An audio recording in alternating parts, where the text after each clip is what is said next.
ऑफिसमध्ये भेटायला आलेल्या वृद्ध आईला मुलाने धक्के मारून हाकलून दिलं. पण पुढच्या क्षणी जे घडलं त्याने संपूर्ण कंपनीतील एम्प्लॉईज स्तब्ध झाले. प्रेक्षक मित्रांनो, ही खरी कहाणी आहे. नागपूर शहरात 60 वर्षाच्या एक वृद्ध स्त्री राहत होत्या, ज्यांचं नाव श्यामल होतं. त्यांच्या चेहऱ्यावरच्या सुरकुत्या आणि डोक्यावरचे पांढरे केस बघून त्यांचं वृद्धत्व स्पष्ट दिसत होतं. पण डोळ्यात अजूनही एक आशा जिवंत होती. ती आशा होती आपल्या मुलाला भेटण्याची. तिचा मुलगा मितेश. कधी हा मितेश याच गल्ल्यांमध्ये खेळत असायचा, धावत असायचा, बागडत असायचा. इथल्याच सरकारी शाळेत शिकलेला, इथंच मित्रांसोबत क्रिकेट खेळलेला आणि इथंच आईच्या हातचं जेवण जेवलेला. पण काळानुसार सगळं बदललं. मितेश अभ्यासात हुशार होता. कॉलेज संपताच त्याला एका मोठ्या कंपनीत नोकरी मिळाली. काही वर्षातच तो कंपनीत मोठा अधिकारी झाला आणि आता तो काम करत होता नागपूरच्या सर्वात मोठ्या कॉर्पोरेट इमारतीत, सूर्य टावर्स कॉर्पोरेट सेंटरमध्ये. सुरुवातीला तो आईशी रोज फोनवर बोलायचा, दर महिन्याला पैसेही पाठवायचा. पण जसजशी त्याची नोकरी मोठी होत गेली तसतसं फोन कमी होत गेले. मग एक दिवस फोन येणंच बंद झालं. श्यामलताई अनेकदा शेजाऱ्यांना सांगायच्या, माझा मुलगा मोठा अधिकारी झाला आहे, त्याला खूप काम असतं. पण आतून ती जाणून होती की आता मुलगा तिच्यापासून दूर गेला आहे. त्या दिवशी सकाळी श्यामलताई आपल्या छोट्याशा घराबाहेर उभ्या होत्या. तिच्या हातात एक छोटीशी पिशवी होती. त्या पिशवीत 2 जोड कपडे होते, एक जुनी चादर आणि एक डबा, ज्यात तिने स्वतःच्या हाताने बनवलेले गुळाचे लाडू ठेवले होते. मितेशला लहानपणापासूनच असे लाडू खूप आवडायचे. श्यामलताईने घराचं दार बंद केलं आणि हळूहळू रस्त्याकडे चालू लागली. त्याच गल्लीतली लोक तिला पाहत होते.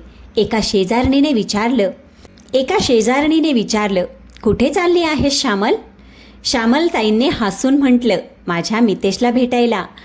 आज खूप दिवसांनी मी त्याला पाहीन. साधारण अर्ध्या तासानंतर ती नागपूरमधील सर्वात उंच इमारतीत पोचली.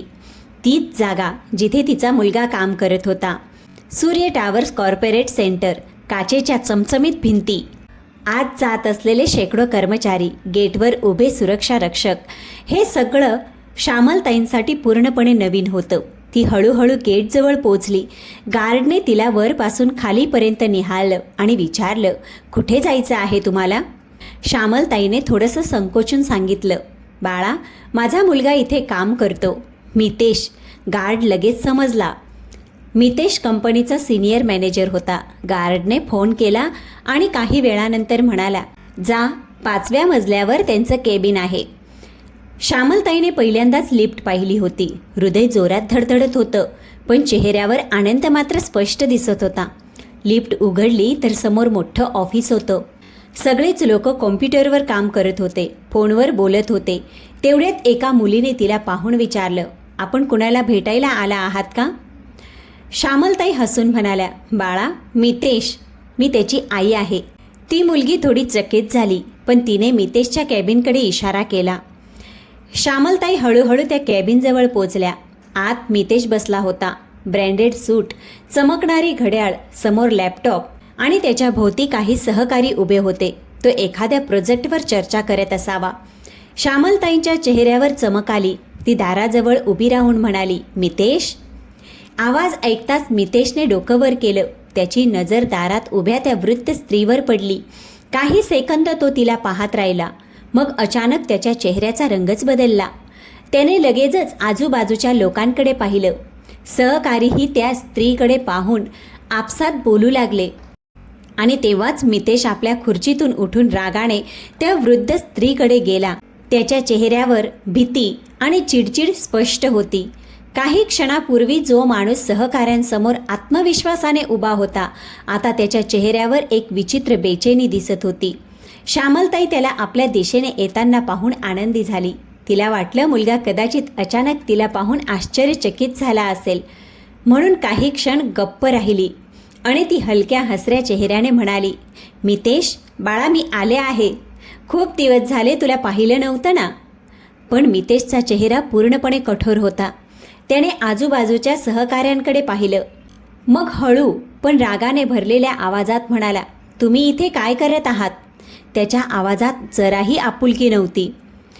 श्यामलताई क्षणभर थबकली, पण मग म्हणाली, बाळा, खूप दिवसांपासून तुझा आवाजसुद्धा ऐकला नाही रे, म्हणून स्वतःच भेटायला आले. तुझ्यासाठी लाडूसुद्धा आणले आहेत. तुला लहानपणापासून आवडतात ना. तिने आपल्या पिशवीतून डब्बा काढण्याचा प्रयत्न केला, पण मितेशने लगेच हाताने इशारा करत म्हटलं, नाही, आता नाही. तुम्ही बाहेर चला. ऑफिसमध्ये लोक आता उघडपणे हे दृश्य पाहत होते. काही जण कुजबुजत होते. काहींच्या चेहऱ्यावर आश्चर्य होतं. मितेशला हे सगळं आवडत नव्हतं. त्याचा आवाज आणखीनच कठोर झाला. मी सांगितलं ना, बाहेर चला. इथे अशा प्रकारे येण्याची गरज होती का? श्यामलताईंच्या चेहऱ्याची स्मित हळूहळू फिक्की पडू लागली. तिने हळू आवाजात म्हटलं, बाळा, मी फक्त तुला भेटायला आले रे. मितेशने तिचं बोलणं मध्येच तोडलं. बघा, मला आता खूप महत्त्वाची मीटिंग आहे. तुम्ही खाली जा किंवा परत घरी जा. श्यामलताई काही समजू शकत नव्हत्या. ज्या मुलाला भेटण्यासाठी ती सकाळपासून चालत आली होती, तोच मुलगा तिच्याशी असा बोलत होता जणू ती एखादी अनोळखी व्यक्ती आहे. तिने अडखळत म्हटलं, मितेश, मी तुझी आई आहे बाळा. 2 मिनिटं बसून बोल ना. इतकं ऐकताच उभे काही सहकाऱ्यांनी एकमेकांकडे पाहिलं. खोलीत एक विचित्र शांतता पसरली. मितेशच्या चेहऱ्यावरची चिडचिड आणखी वाढली.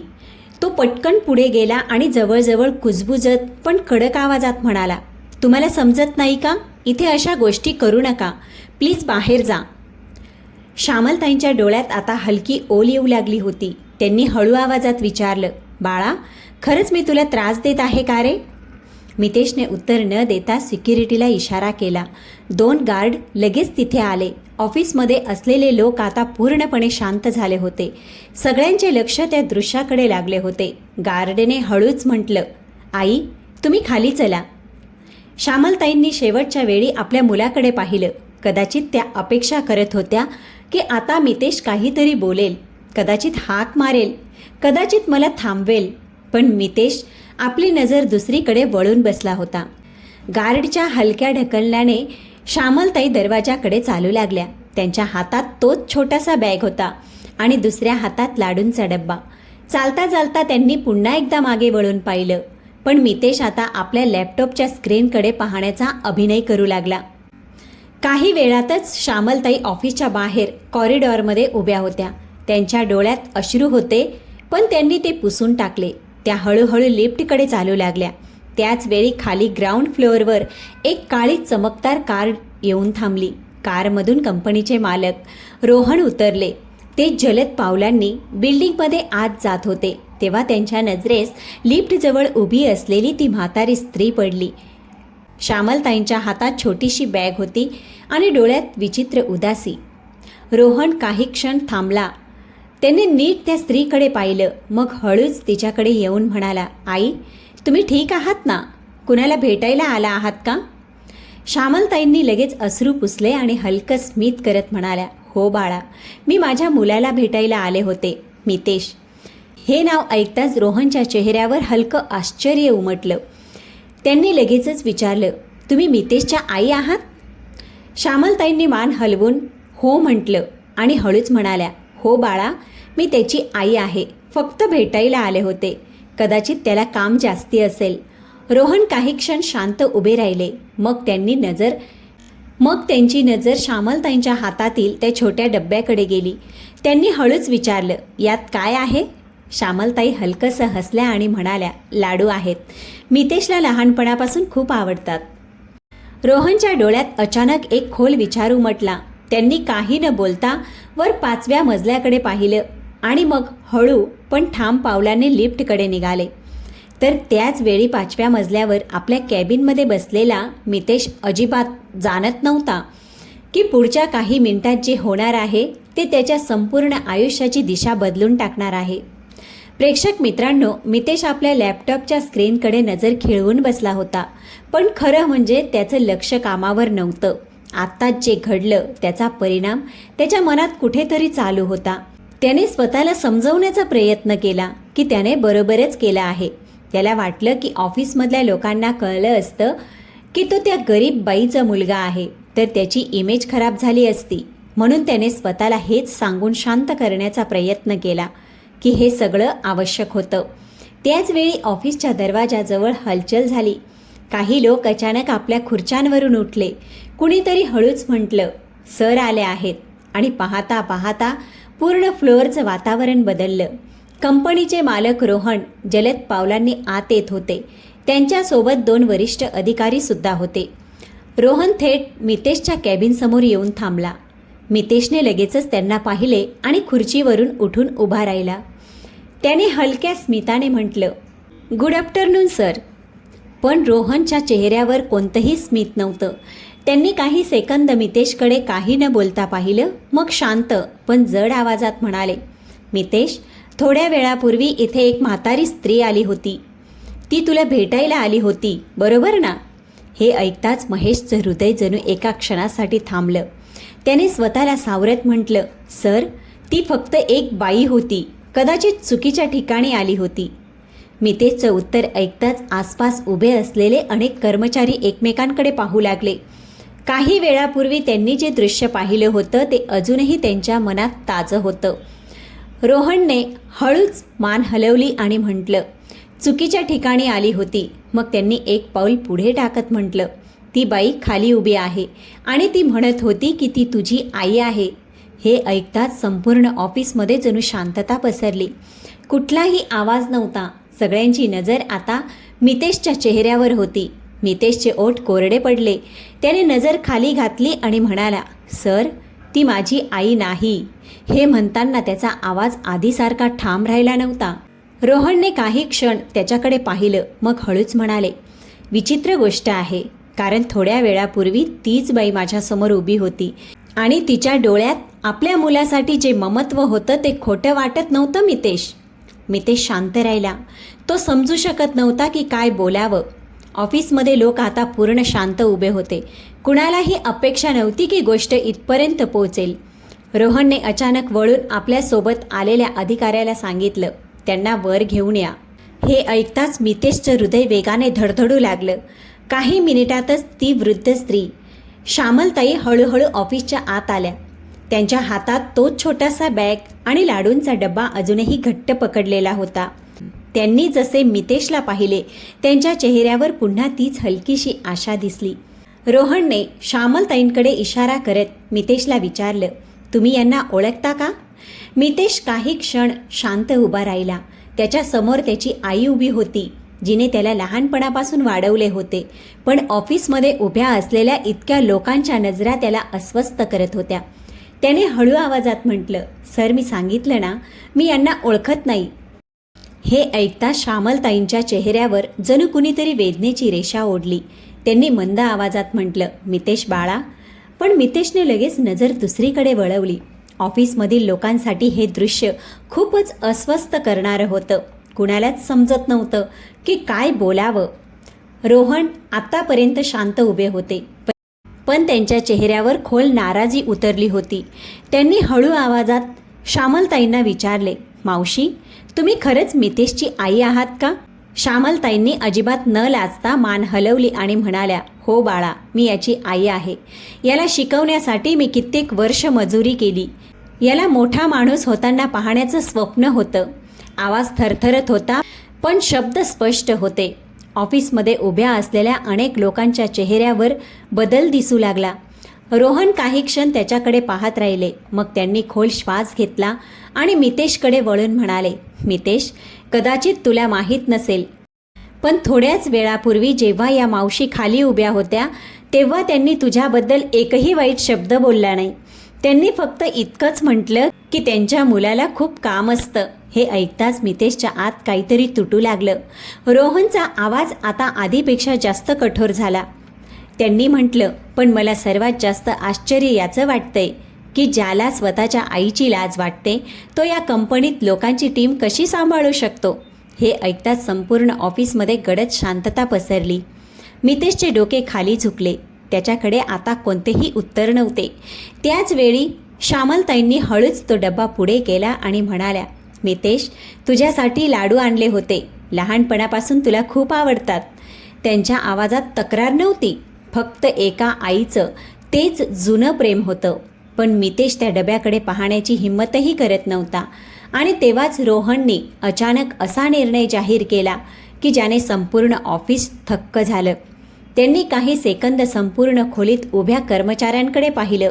मग हळूहळू आपली नजर मितेशवर स्थिर केली. त्यांचा आवाज शांत होता, पण शब्द इतके जड होते की संपूर्ण वातावरण थबकलं. त्यांनी म्हटलं, मितेश, या कंपनीत आम्ही नेहमी एक गोष्ट सर्वात वर ठेवली आहे, माणुसकी. जर एखादा माणूस स्वतःच्या आईचा आदर करू शकत नसेल तर तो इथे कोणत्याही टीमचं नेतृत्व करण्यास योग्य नाही. हे ऐकताच मितेशच्या चेहऱ्यावरचा रंगच उडाला. त्याला समजलं होतं की गोष्ट आता फक्त लाज किंवा संकोचापुरती राहिली नाही. त्याच्या आसपास उभे असलेले लोक पूर्णपणे शांत होते. काही वेळापूर्वीपर्यंत जे लोक त्याच्याने प्रभावित होते तेच लोक आता त्याच्याकडे वेगळ्या नजरेने पाहत होते. रोहनने पुढे म्हटलं, मी तुझ्या मेहनतीची आणि कर्तृत्वाची कदर करतो, पण आज जे मी पाहिलं त्यानंतर मला हा निर्णय घ्यावा लागत आहे. मितेशने घाबरून डोके वर केले. त्याचा आवाज थरथरत होता. Sir please. पण रोहनने त्याची कोणतीच गोष्ट ऐकली नाही. त्याला मध्येच थांबवलं. त्यांनी म्हटलं, आजपासून तू या कंपनीत मॅनेजर पदावर राहणार नाहीस. जोपर्यंत तुला हे समजत नाही की माणसाची खरी ओळख त्याच्या पदाने नाही तर त्याच्या संस्कारांनी होते, तोपर्यंत तू इथे काम करू शकत नाहीस. हे ऐकताच खोलीत उभ्या प्रत्येक व्यक्तीचा श्वास जणू थांबला. कुणालाच अपेक्षा नव्हती की गोष्ट इथपर्यंत पोहोचेल. मितेशचे हात हलके हलके थरथरू लागले. त्याला पहिल्यांदाच जाणवले की काही मिनिटांपूर्वी त्याने जे केलं त्याचा परिणाम किती मोठा असू शकतो. पण त्याच वेळी अजून एक प्रसंग घडला ज्याने तिथे उपस्थित प्रत्येक व्यक्तीला आतून हादरवून टाकलं. श्यामलताईंनी लगेच रोहनकडे पाहिलं आणि हळू आवाजात म्हणाल्या, नको बाळा, असं करू नको. त्यांच्या आवाजात घाबरटपणा होता. त्यांनी म्हटलं, मितेशने खूप मेहनत करून ही नोकरी मिळवली आहे. जर याची नोकरी गेली तर याचं घर कसं चालेल? संपूर्ण ऑफिसमध्ये उभे असलेले लोक स्तब्ध झाले. ज्या मुलाने काही वेळापूर्वी त्यांना ओळखण्यास नकार दिला होता त्याच मुलासाठी ती आई अजूनही काळजी करत होती. रोहनसुद्धा काही क्षण शांत राहिले. त्यांनी हळू आवाजात म्हटलं, मावशी, पण याने आत्ताच जे केलं. श्यामलताईंनी वाक्य पूर्ण होण्याआधीच मान हलवली आणि म्हणाल्या, मुलं कधीकधी चुका करतात बाळा. आईने जर प्रत्येक चुकीवर साथ सोडली तर मग ती आई कसली? हे ऐकताच मितेशच्या आत जणू एखादी भिंत तुटली. त्याच्या डोळ्यात अचानक अश्रू आले. तो हळूहळू पुढे गेला आणि पहिल्यांदाच आपल्या आईकडे सरळ पाहिलं. त्या चेहऱ्याकडे पाहताच त्याच्या मनात लहानपणीच्या एक एक आठवणी परत येऊ लागल्या. ही तीच आई जी त्याला शाळेत सोडायला जायची, तीच आई जी रात्रभर जागून त्याच्यासाठी कपडे शिवायची, ही तीच आई जी स्वतः उपाशी राहून त्याला खाऊ घालायची. मितेश आता स्वतःला अजिबात सावरू शकत नव्हता. त्याच्या आत जणू वर्षानुवर्ष दडलेलं काहीतरी अचानक तुटून बाहेर आलं होतं.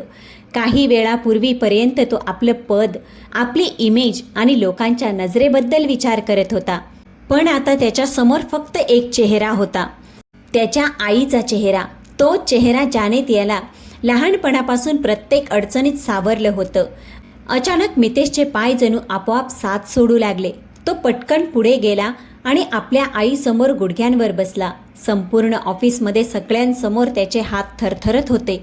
डोळ्यातून सतत अश्रू वाहत होते आणि आवाज इतका भरून आला होता की शब्द बाहेर येणं सुद्धा कठीण होतं. त्याने दोन्ही हात जोडले आणि रडत म्हणाला, आई, मला माफ कर ग. मी खरंच खूप मोठी चूक केली आहे. या खोट्या जगात मोठा माणूस होण्याच्या नादात मी हे विसरलो की मला मोठं बनवणारी तू आहेस. तू नसतीस तर आज मी काहीच नसतो. त्याचा आवाज संपूर्ण खोलीत घुमत होता, पण आता त्यात अजिबात अहंकार नव्हता, फक्त पश्चाताप होता. संपूर्ण ऑफिसमध्ये उभे असलेले लोक जणू दगडासारखे शांत झाले.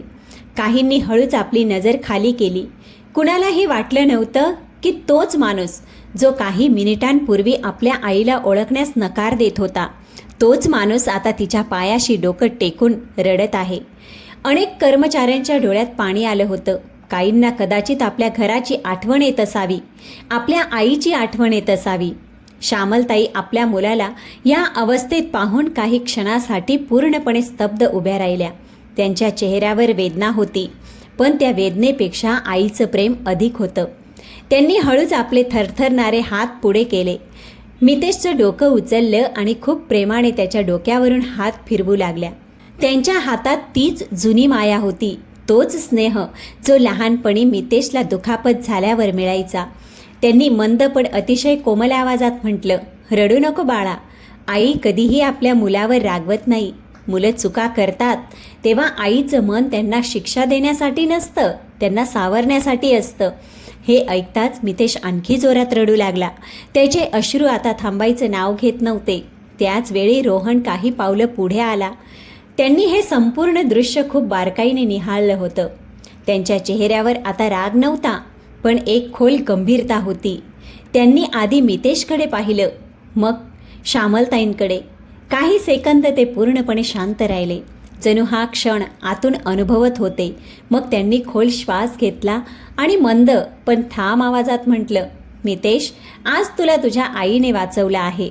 मितेशने अश्रूंनी भरलेल्या डोळ्यांनी त्यांच्याकडे पाहिलं.